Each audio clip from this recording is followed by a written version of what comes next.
Ba'zilari intervyularda ko'rsangiz, men hayotimda bitta narsa ama ezilganman deydi-da. Baraka topgur, Xudo sinov bergan degan. Alloh o'sha kunlarga sabr qilganing uchun, o'sha kunlarga chidaganing uchun bugun shunaqa kunlarni berdi Xudoy. Mukofotiga berdi. Kim qiynalmagan hayotida? Kim qiynalmagan? Rivaldo futbol maktabiga piyoda borib, piyoda kelgan. Ronaldoni onasi yo'qchilikdan oldirib olmoqchi bo'lgan. To'g'ri. Ko'ryapsizmi?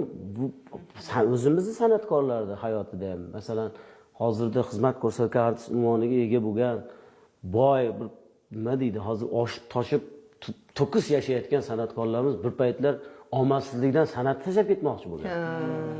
To'g'ri. Bilasizku bunaqa narsa guvoh bo'lgansiz. Toshkentga kelgan paytimizda uyimiz bo'lmagan. Uyimiz bo'lmagan degani ko'chada yotgan deganimiz emas. Arendada yashaganmiz, pulini berganmiz. Pulini bersang uyda u ham. To'g'ri. To'g'rimi? Masalan, o'zimizni uyimiz bo'lmagandir, lekin meni omadim kelmagan bo'lsa ham, Allohga shukr, to'yga borib boshqa bor. Hech qachon masalan oilamni go'shtsiz, yog'siz, nonsiz, nimasiz qoldirmaganman. To'g'ri, masalan, chet elga olib o'ynata olmaganman, mashinamga o'tirgizib nima qila olmaganman. Lekin sabr qilib, mana shunaqa paytda er-xotin chidab, sabr qilib, toqat qilib, noshukrlik qilmasdan, eng yomon narsa noshukrlik.